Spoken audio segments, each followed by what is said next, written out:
Canseco, también es una invitada especial, también es estudiante de la licenciatura en Derecho aquí en la URCE.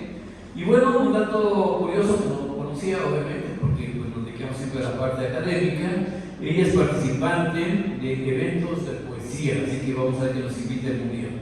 Bueno, la charla que va a tener Nuria con ustedes se llama La migración. Adelante, por favor.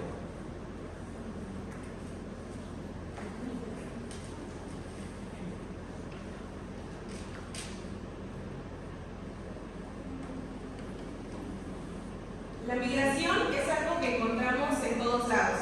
Cuando nosotros salimos de casa y nos dirigimos al trabajo, a la escuela o a cualquier otro lugar, si tan solo alzamos la mirada y observamos detenidamente, podremos darnos cuenta que existen personas migrando todos los días, a todas horas y en cualquier parte del mundo. Cuando nos hablamos de migración, debemos entenderla como un movimiento poblacional. Las personas migran trasladándose de un lugar a otro y son motivadas por distintos factores. Migran familias enteras, adultos mayores y hasta incluso niños. Esto no es un fenómeno nuevo, es decir, la migración no es algo que se haya puesto de moda o que las personas y familias realicen solo porque sí, sino que ha sido todo un proceso histórico que ha surgido desde la existencia del hombre y que por supuesto va a seguir permaneciendo.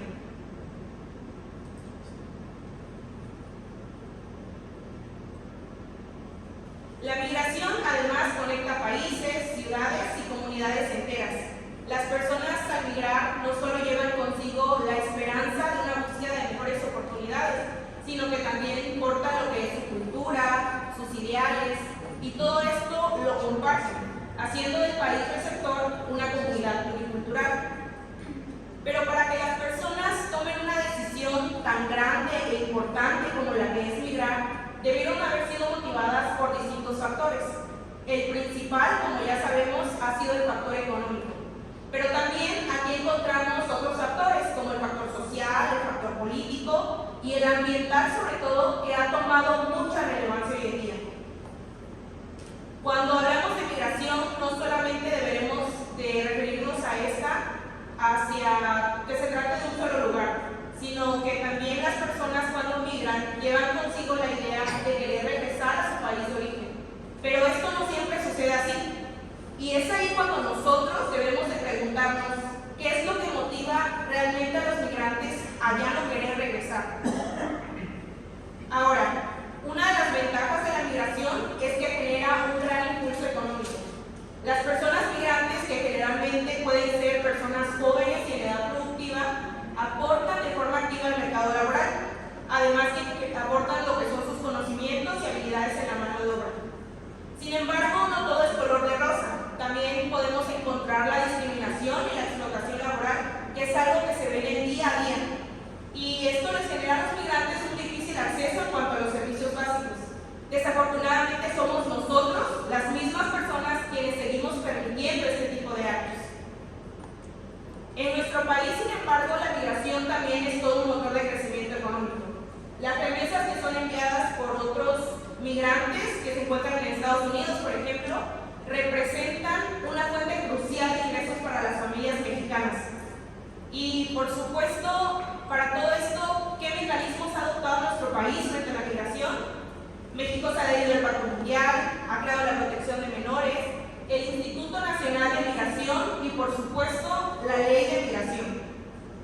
Recordemos que el hecho de migrar es un derecho y el Estado debe garantizar su protección.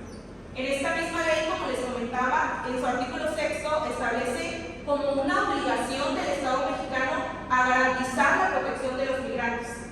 Pero esto realmente se lleva a la práctica.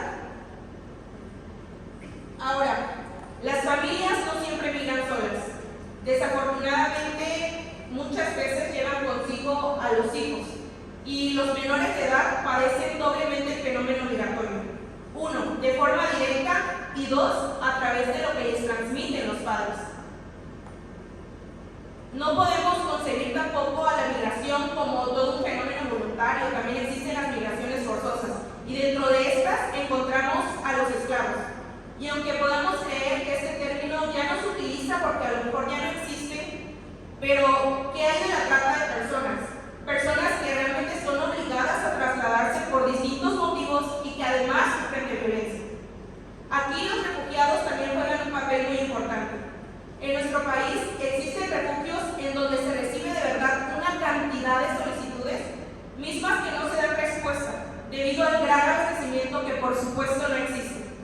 Y entonces, ¿qué pasa con todos estos migrantes que buscan un refugio y no lo reciben? Es por eso que los migrantes en situación irregular tienden a ser desproporcionadamente vulnerables en cuanto a sus derechos. Si nosotros mismos como ciudadanos a veces no tenemos el acceso a la justicia o oportunidades por igual, ahora imagínense una persona que viene de otro país y que puede ni siquiera conocer sus derechos. La gran violencia hacia nuestro país hacia los migrantes es inimaginable, pero existe. México tiene de verdad una gran barrera para llevar a cabo un enfoque de respeto hacia los derechos humanos. Pero no hablo solamente de nuestro país, sino de todo el mundo. Ahora, la pregunta que yo les hago es, ¿qué podemos hacer nosotros como ciudadanos frente a la migración?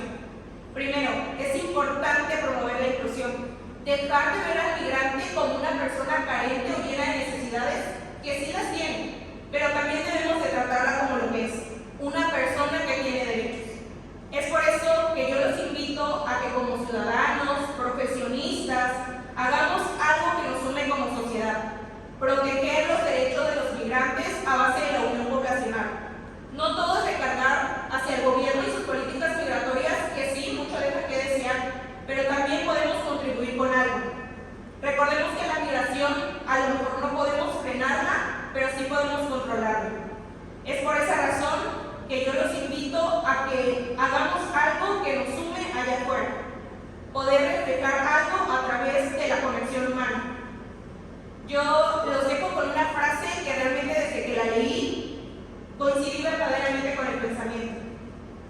No hay que olvidar nunca que los migrantes, antes que ser números, son personas, son rostros, nombres e historias. Gracias.